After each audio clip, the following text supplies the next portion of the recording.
নমস্কার বন্ধুরা, শর্মিলা সবিতা আপনাদের সকলকে স্বাগত। আজ আমি আপনাদের সাথে শেয়ার করব ডিমের কারি বা আন্ডা কারি রেসিপি। তবে রেসিপিটা একটু অন্যরকম, নর্মাল ডিম কারির মতো না। হঠাৎ যদি বাড়িতে কোনো অতিথি এসে যায় তখন কিন্তু আপনারা এই রেসিপিটা বানিয়ে তাদের খাওয়াতে পারেন। খেতে কিন্তু অসাধারণ লাগে, আপনারাও একবার বাড়িতে এটা ট্রাই করতে পারেন। চলুন তাহলে আজকের রেসিপি শুরু করা যাক। সবার প্রথমে এখানে ডিমগুলোকে সেদ্ধ বসিয়ে নিচ্ছি। আমি এখানে 7টার মতো ডিম ব্যবহার করেছি, আপনারা আপনাদের প্রয়োজন মতো ডিম ব্যবহার করবেন। এরপর পরিমাণ মতো নুন দিয়ে দিলাম যাতে ডিমগুলো ফেটে না যায় তার জন্য।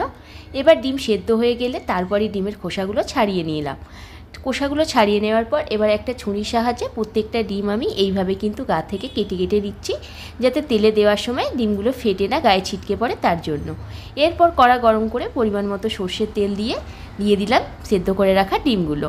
প্রত্যেকটা ডিম তেলের মধ্যে দিয়ে দেওয়ার পর পরিমাণ মতো একটু কাশ্মীরি লঙ্কা গুঁড়ো দিয়ে ভালো করে আমি ডিমগুলোকে লাল লাল করে একটু ভেজে নিচ্ছি।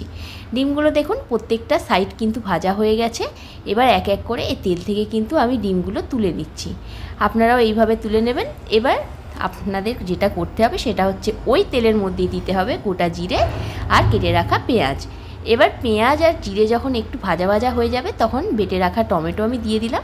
দুটো মিডিয়াম সাইজের টমেটোই দিয়েছি এখানে। ভালো করে কিন্তু ভেজে নেওয়ার পর পরিমাণ মতো নুন দিয়ে দিলাম যাতে পেঁয়াজগুলো খুব তাড়াতাড়ি গলে যায় তার জন্য।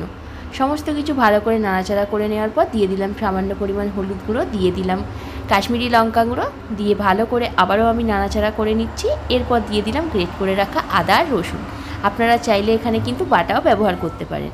এরপর পরিমাণ মতো দিলাম ধনে গুঁড়ো আর সামান্য একটু জল দিয়ে মশলাটাকে খুব ভালো করে কিন্তু কষিয়ে নিলাম। এরপর দিয়ে দিলাম ঝালের জন্য গোলমরিচ গুঁড়ো। যেহেতু আমি লাল লঙ্কা গুঁড়ো ব্যবহার করিনি তার জন্য গোলমরিচ গুঁড়োটা ব্যবহার করলাম। এরপর মশলা যখন কষানো হয়ে গেছে তখন সেদ্ধ করে ভেজে রাখা ডিমগুলো আমি এই মশলার মধ্যে দিয়ে খুব ভালো করে কিন্তু কষিয়ে নেব।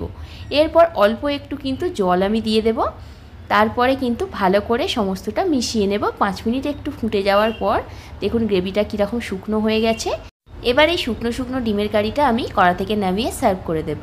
আজকের এই ডিমের কারি রেসিপি যদি বন্ধুরা ভালো লাগে তাহলে ভিডিওটিতে লাইক, কমেন্ট এন্ড শেয়ার করবেন আর চ্যানেলটিকে সাবস্ক্রাইব করে দিয়ে আমার পাশে থাকবেন।